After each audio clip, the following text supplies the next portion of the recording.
What is good, everyone, and welcome to this week's edition of the Wrestling with Fans podcast. This is a pro wrestling podcast created by fans for fans from a fan's perspective. My name is Kyle. This is episode 216, your AEW Full Gear review. God, I can't even talk. Full Gear review. That's right. I actually watched Full Gear last night. Shout out to my buddy Rick. Again, you remember him from the show a couple weeks ago, Gay McNerdia. Invited the wife and I over to his place to hang out, have some good food, have some even better company, and enjoy an awesome pay-per-view. It was absolutely insane, but before I get any further than that, if you notice the graphic right at the top, today the world lost Jason David Frank. Now, for some of you who know me, or I'm sure there's a lot of you out there as well, we're huge Power Rangers fans growing up. Of course, Jason portrayed Tommy Oliver, the Green Ranger, then he came back as the White Ranger, and then he was Red Turbo and or Red Zeo, Red Turbo, and then Black Dino, and then, the Legacy stuff, Lord Draken is all based off of him. Like, he is very intertwined into the world of Power Rangers, and per TMZ, it looks like he passed away, he committed suicide, which is, of course, tragic. So if you or anybody is having those kinds of thoughts, make sure you reach out to someone, reach out to me, reach out to a friend, reach out to a family member. You are not alone. He had been going through a divorce at the time, and I don't want to speculate, but Jason David Frank, dead at the age of 49. Rest in peace, and may the power protect you always.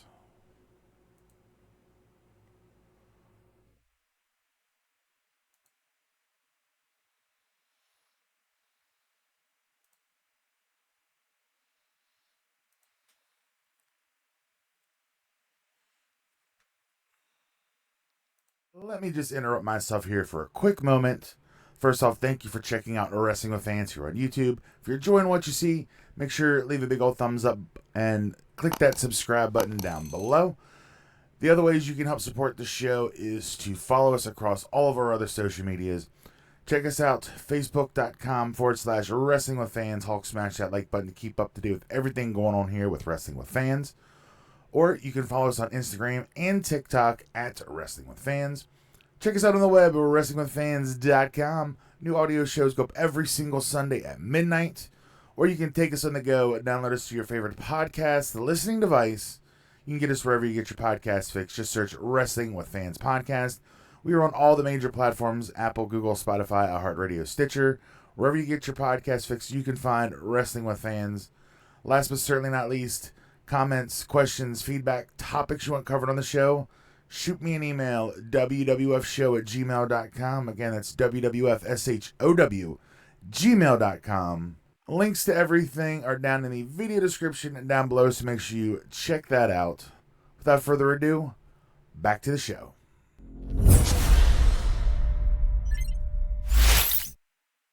Alright, we are back in here live. I decided to do a live recording this week.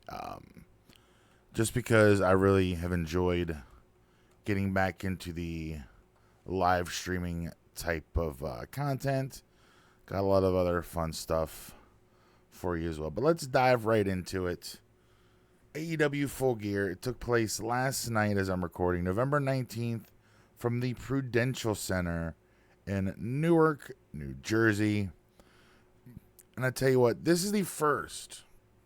You guys who have been following the show or following the channel for a long time know that I've been a hardcore WWE my entire life. I got into some AEW there for a while. Kind of fell out of love with what they were doing. So I really haven't. I mean, I pay attention. I read results, things like that, but I don't watch. Last night was the first time in a long time I have watched a complete AEW show start to finish. And I tell you what, That was a long show. 5 hours, including the pre-show. 13 total matches. It just made for a very long evening. I had a lot of fun, not only just with the non-wrestling stuff, but with the wrestling stuff. I enjoyed the show.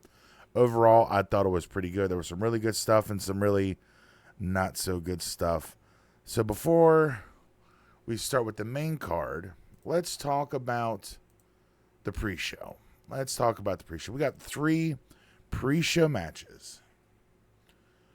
First up was Chaos, a team consisting of Orange Cassidy, Trent Beretta, Chuck Taylor, Rocky Romero, and Danhausen, taking on the Factory, QT Marshall, Aaron Solo, Lee Johnson, Nick Camarado, and Cole Carter.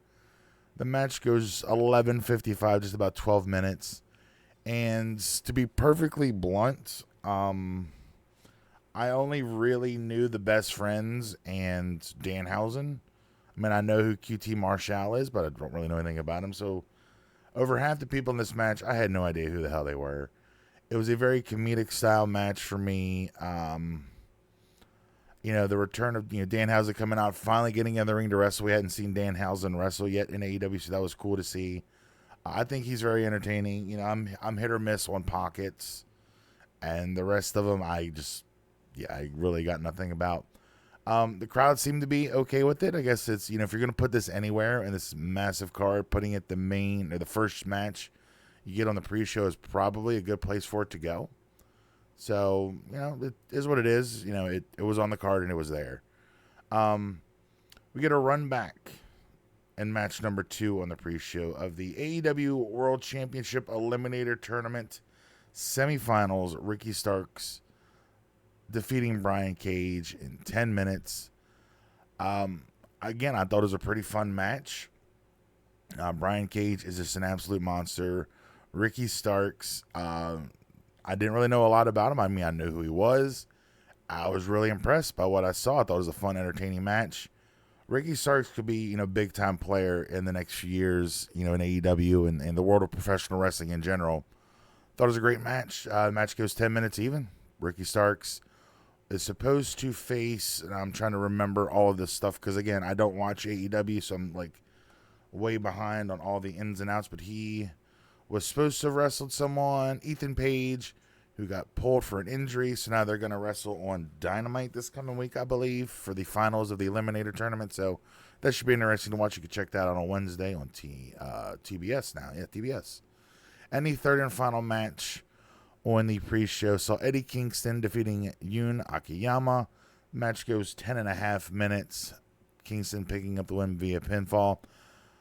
This one, again, I don't really know a lot about either one. I mean, I know who Eddie Kingston is. I love his promo work. I love his passion. But as far as the ins and outs, it was kind of hard for me to really follow to get in. Apparently, he's been doing this thing where he's been wrestling Japanese wrestlers. So I'm just trying to follow a little bit with, things going on. And I was, trying to keep up to date with everything. Didn't quite work out the way I had originally planned. And we finally get to the main show. Now, here's where I know a little bit more of things going on. The main show started out with a cage match. The big cage match. Jungle Boy Jack Perry going one-on-one with Luchasaurus, who had Christian Cage by his side. This is a steel cage match. This is the big blow-off to the feud between former best friends and tag team partners. And I mean, again, I'd only followed kind of from afar for a while on their feud. But I tell you what, this was a very, very fun match. Jungle Boy is a future star. He's very small. He's not a big guy, so that might hamper him in certain aspects of wrestling. But overall, I thought it was just a great match. Lots of action back and forth. The only real criticism I have of the match has nothing to do with the performers in the ring.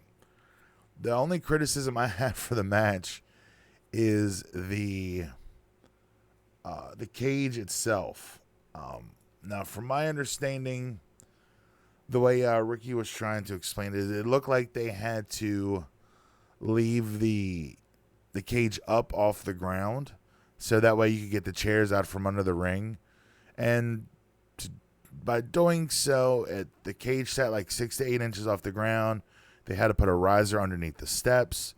To step into the ring, you had to step up and over the bar where the door opening was.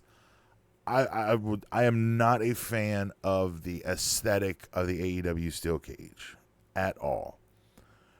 It took me out of the match for like the first 5 minutes because all I kept seeing, and then the gap between the ring and the cage is about like this. It allows enough people for smaller guys they can fall in, which to me is extremely dangerous, and apparently that's happened in the past.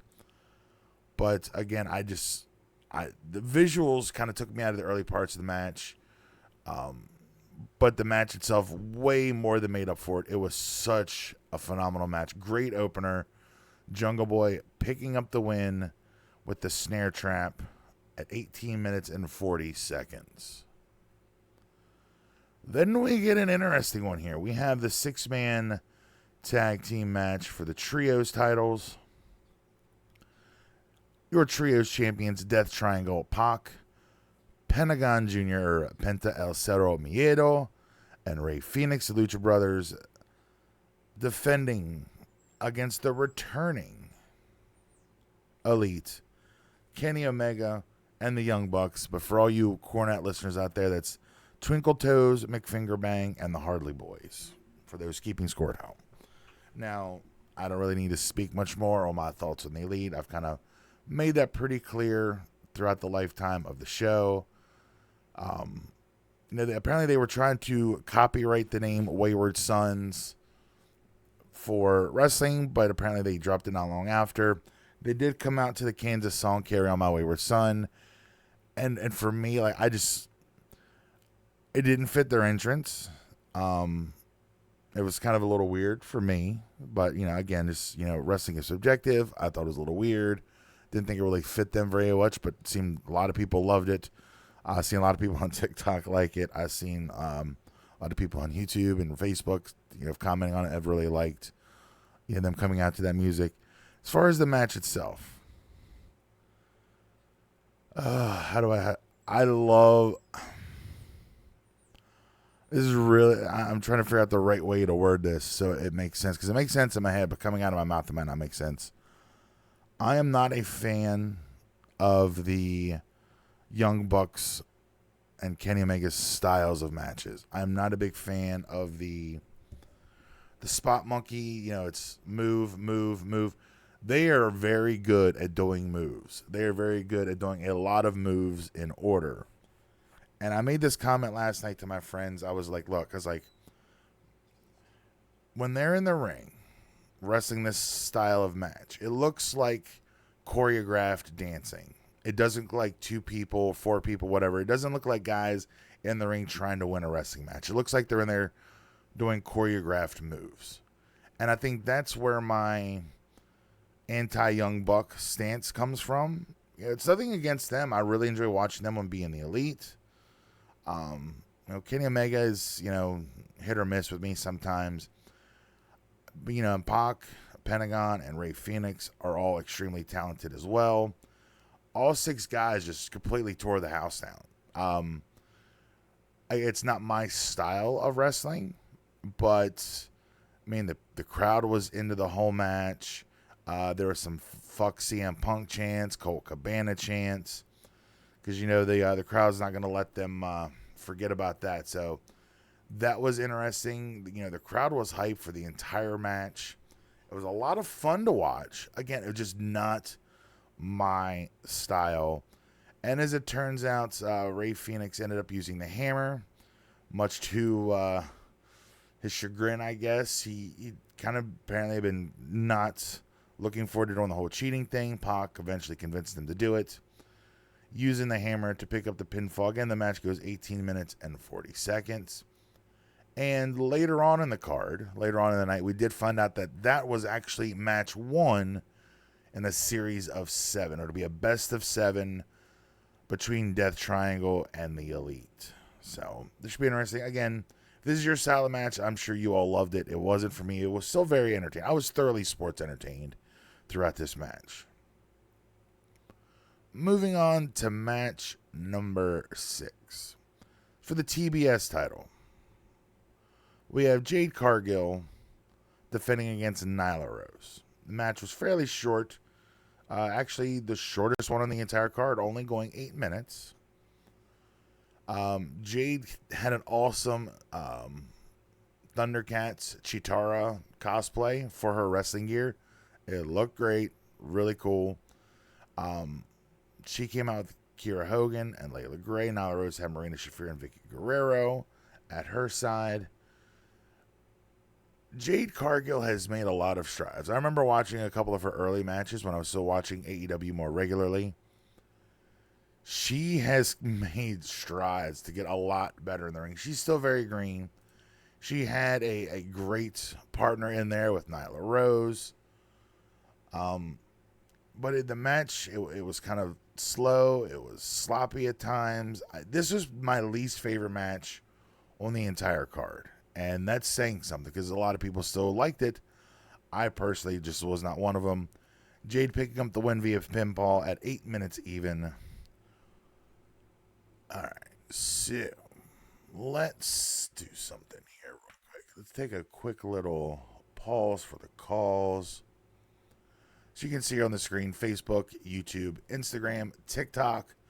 Excuse me, you can find us at Wrestling with Fans. WrestlingWithFans.com is a website. You can get us wherever you get your podcast fix. Just search Wrestling with Fans Podcast. And, of course, last but certainly not least, the email, wwfshow@gmail.com. So moving on, match 7 of the night. It is the 4-way match, the Fatal 4-way. That was a delay. That was a little bit of a delay. Sorry about that. It was a Fatal 4-way for the Ring of Honor World Championship. You have the Ocho, Chris Jericho, defending against Bryan Danielson, Claudio Castagnoli, and Sammy Guevara. This is one of the better matches of the night. By far, one of the better matches of the night. I mean, it might have been... it's probably my favorite match of the night.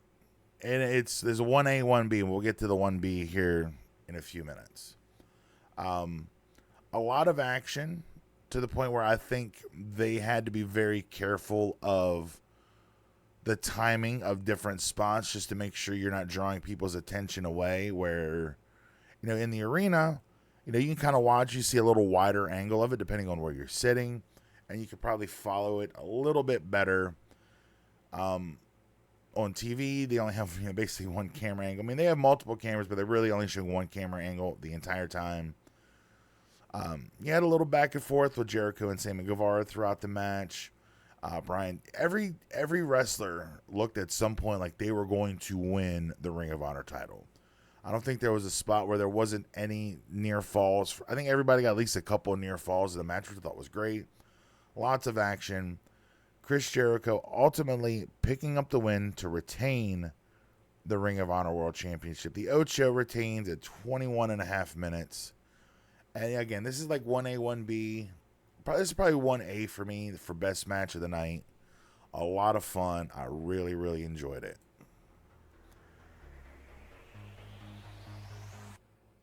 So that's how that was supposed to work. The next match on the card, Saraya, formerly known as Paige, making her AEW in-ring debut against the one and only Dr. Britt Baker, DMD.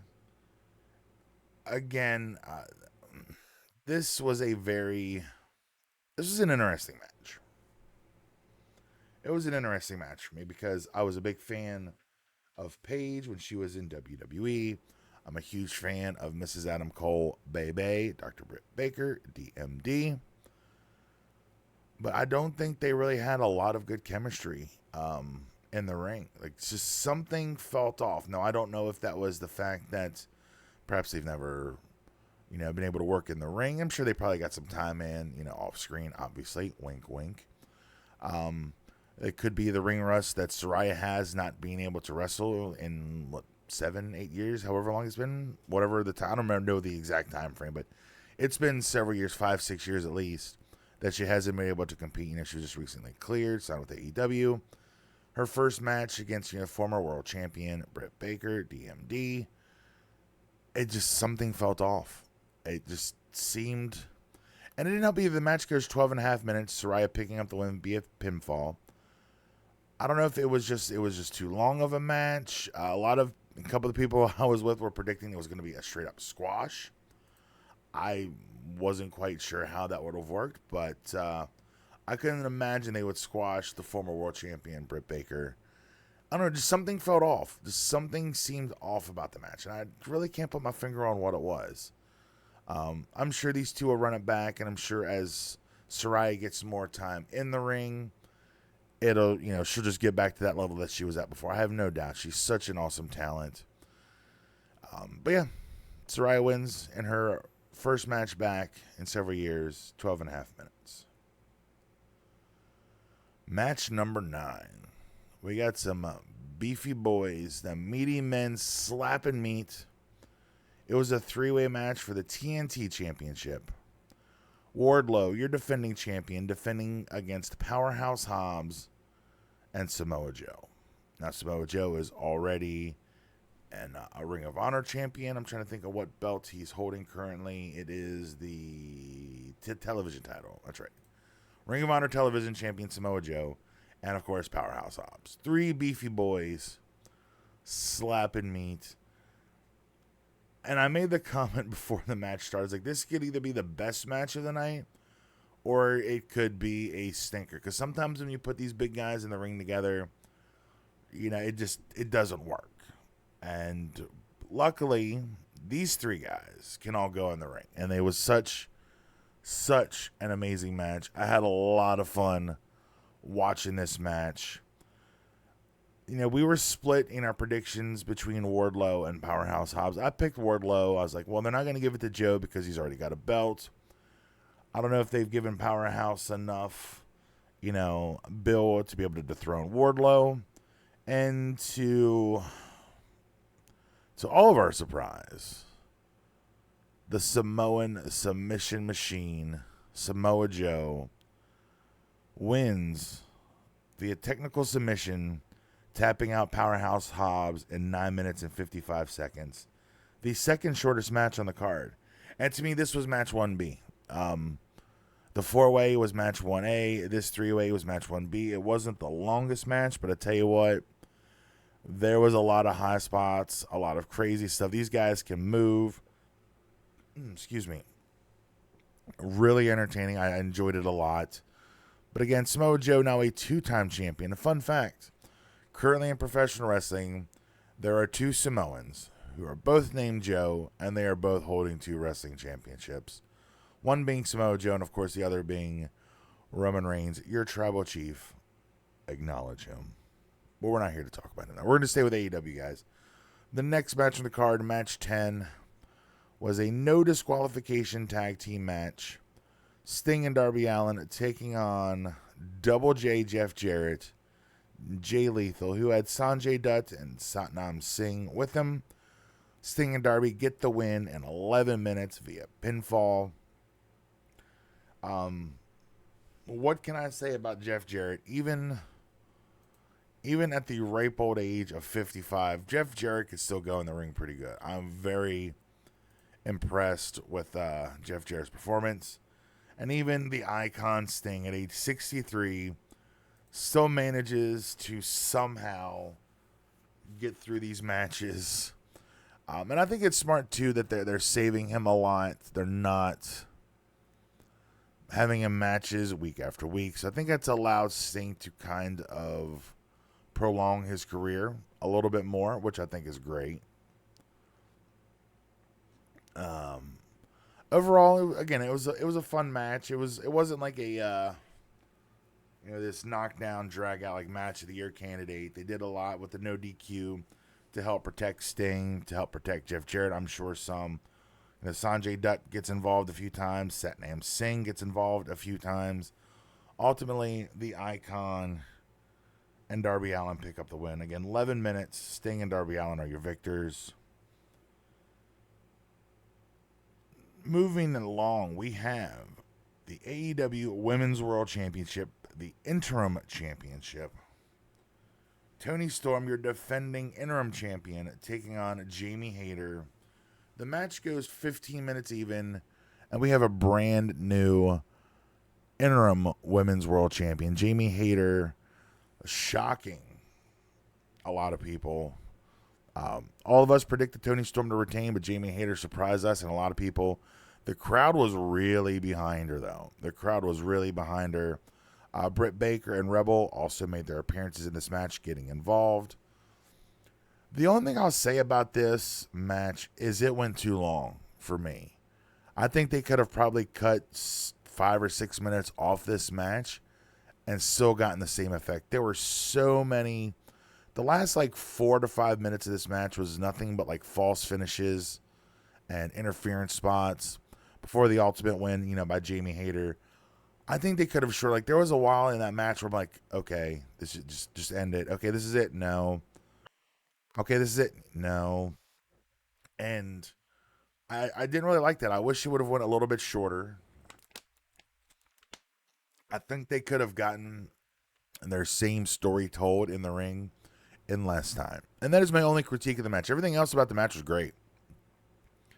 I enjoyed the match. Tony Storm, she got that cake. Jamie Hayter, pretty damn good herself in the ring.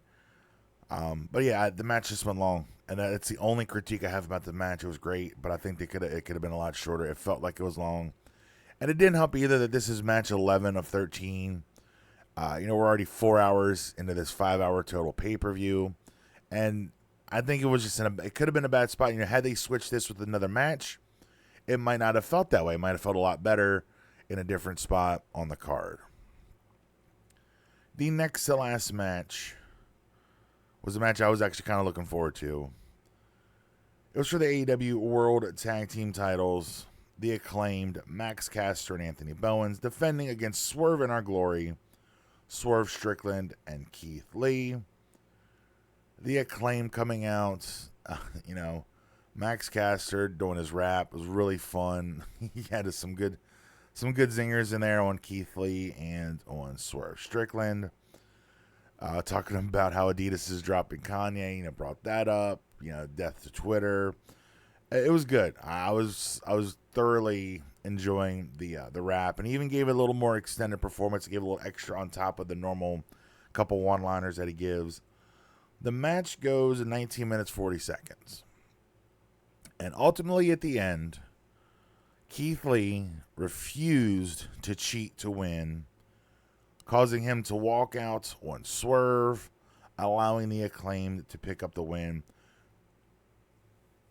Again, it was a great match. It started to... Again, I think with the Tony Jamie match, the crowd kind of lulled because the match went long. This match brought that crowd back up and ready for that main event match, which we're going to talk about here in just a minute. But again, the Acclaimed retain the AEW World Tag Team titles, 19 minutes and 40 seconds over Swerve and Our Glory. We'll be back in just a second with the main event, the AEW World Championship match. Let me just interrupt myself here for a quick moment. First off, thank you for checking out Wrestling with Fans here on YouTube. If you're enjoying what you see, make sure to leave a big old thumbs up and click that subscribe button down below. The other ways you can help support the show is to follow us across all of our other social medias. Check us out, facebook.com/Wrestling with Fans. Hulk smash that like button to keep up to date with everything going on here with Wrestling with Fans. Or you can follow us on Instagram and TikTok at Wrestling with Fans. Check us out on the web at WrestlingWithFans.com. New audio shows go up every single Sunday at midnight. Or you can take us on the go, download us to your favorite podcast, the listening device. You can get us wherever you get your podcast fix. Just search Wrestling with Fans Podcast. We are on all the major platforms, Apple, Google, Spotify, iHeartRadio, Stitcher. Wherever you get your podcast fix, you can find Wrestling with Fans. Last but certainly not least, comments, questions, feedback, topics you want covered on the show, shoot me an email, wwfshow@gmail.com. Again, that's wwfshow@gmail.com. Links to everything are down in the video description and down below, so make sure you check that out. Without further ado, back to the show.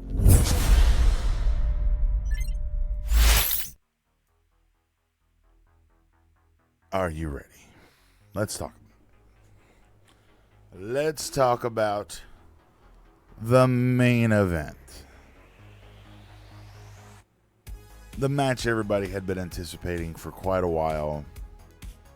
Jon Moxley with William Regal defending the AEW World Championship against Maxwell Jacob Freeman, MJF.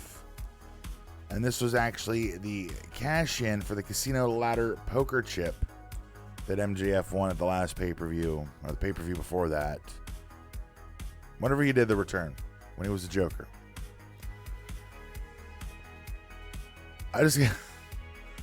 MJF's entrance.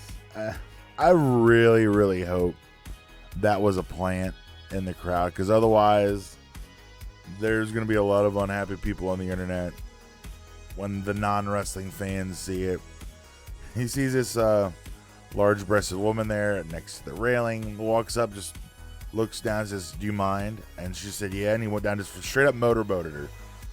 MJF motorboating some big-ass titties on pay-per-view. If that's not indicative of the man MJF, I don't know what is. I'm going to say, this is my unpopular opinion. We kind of got into a heated argument. Not really heated, but it went in an intense argument conversation last night that we're going to have Rick back on the show here very, very soon to talk about this. But my comment was, Jon Moxley is awesome. I don't feel like Jon Moxley has been a great AEW World Champion. I think Jon Moxley is better in the chase. And then it was brought, the counterpoints to me were, he was a guy that's that's basically been the champion for the last 3 years, basically put the entire company on his back. Every time they would try to get the belt off of him, they would get hurt, so they had to go back to him. And my counterpoint to that was, that's not indicative of good of Moxley. That kind of argues against him, that he just happened to be the only guy there. Which then brought out the comparisons to Hulk Hogan and John Cena. So that's where that conversation is going to go. They wanted to compare Moxley to Hogan and Cena and Austin. And I said, no, that's an insult to them. And that's not taken away from Mox. I love Mox. But as a guy who's on that level, your Hogans, your Austins, your Cenas, Mox isn't there. I don't think he carries that kind of star power.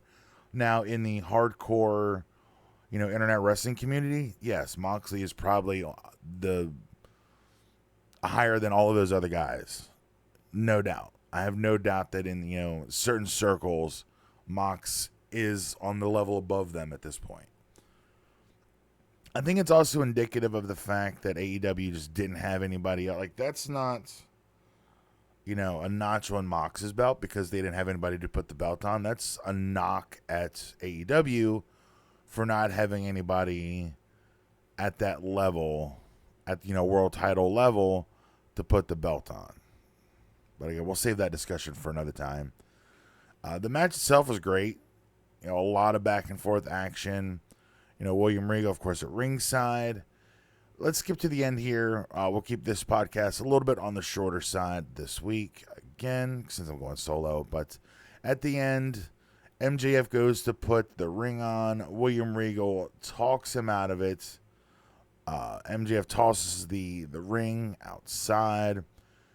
Him and Mox get back into it. Then the next thing you know, here we have it. William Regal himself sliding a pair of knucks to MJF.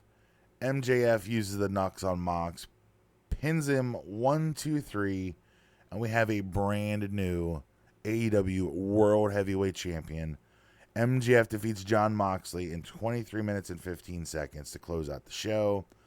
The crowd was going nuts. This has been basically a long time coming for MJF and AEW.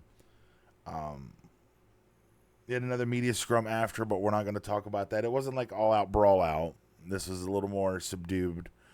But the era of MJF is finally upon us, and Mox can take that well-deserved, long-overdue break from professional wrestling. I know he had to go out for rehab there for a minute, and he's been wanting to take a vacation a couple times in the last couple years, but every time they get the belt off of him, the guy he loses against gets hurt, and they by default have to put it back on. But again, we're going to save that discussion with Rick when he comes back on the show for another time. But overall, again, to me, as a whole, the pay-per-view, I was thoroughly sports entertained. I thought it was a great show. It was a long show. The pre-show started at 7, the main card started at 8, and the pay-per-view ended, just around midnight. So that's a long time. That's a long time to watch any show. 13 matches in total. What's that? 10 on the main card, 3 on the pre-show. So, I mean, it's a long card. Like, it's a long, long show. And all the matches were long. Only 2 matches went under 10 minutes. And they just happened to be... the three-way for the TNT title was under 10 minutes. And Jade and Nyla was under 10 minutes. Everything else went over 10. 2 matches go over 20. The tag team title match was just under 20. So it was... paced out pretty good. The opener, the cage match, went just about 19 minutes. The 6-man tag went about 19 minutes. So, I mean, there was a good longer and shorter matches. Nothing really too short. The shortest match, again, 8 minutes. But if I'm going to give it a grade, I'm going to give it probably a solid A-. It was better than Dirty Saudi Blood Money. And even with not knowing all the intricacies of all the storylines, I was thoroughly sports entertained by Full Gear. So, it's my first time watching AEW in a long time. I can't even remember the last AEW show I watched all the way through. So, it was interesting for me. It's quite interesting to sit down and watch a full AEW show. Now, does this mean that I'm going to go full-blown AEW? No. I'm not even really going full-blown WWE at this point. I'm only able to watch when I can. This week, I do want to drop a video on the YouTube channel because we do have Survivor Series coming next weekend. So next week will be the Survivor Series review. Survivor Series is going to be on Saturday. I'm going to try to drop the Survivor Series preview. I'll do a preview video for the wonderful people here on YouTube, talking about the card and getting ready for War Games, which is just a shame that WWE doesn't have William Regal right now to give his yearly War Games spiel. So let me know what you think. Comment down below on the video, comment on the live stream. We were live streaming on Facebook and YouTube today. I haven't live streamed in a while, so we didn't get a lot of people in, which is fine. We're going to be doing more streams in the future. So yeah, it was a lot of fun to do this live for everyone on Facebook and for YouTube. And for all you audio listeners, you know the deal. You can comment on the post, DM on the socials, shoot an email. Let me know what you thought of AEW Full Gear, or go to the YouTube channel. There's a community post, my first community post on Wrestling with Fans. I finally got the community tab unlocked, and I asked what your letter grade was on Full Gear. So that's what I want you to do. Go to the YouTube channel, Wrestling with Fans, youtube.com/Wrestling with Fans, or you can search Wrestling with Fans podcast on the YouTube app. Click the community tab and take the poll. What did you think of Full Gear? I'd love to know from you. And leave a comment on there as well with what you thought. What was your favorite match on Full Gear? But that's going to wrap it up for this week's show. Again, Facebook, YouTube, Instagram, TikTok at Wrestling with Fans, WrestlingWithFans.com. New audio shows drop every single Sunday night at midnight. Get us wherever you get your podcast fix. Wrestling with Fans podcast. Search that term. You'll find us. We're on all the big platforms. WWFshow@gmail.com is the email address. Sorry, brain fart. I'm trying to get set up here for the end of the show. Guys, that's going to do it for this week's episode. Thank you all for watching. Thank you all for listening. Once again, my name is Kyle. We'll see you next time right here on Wrestling with Fans.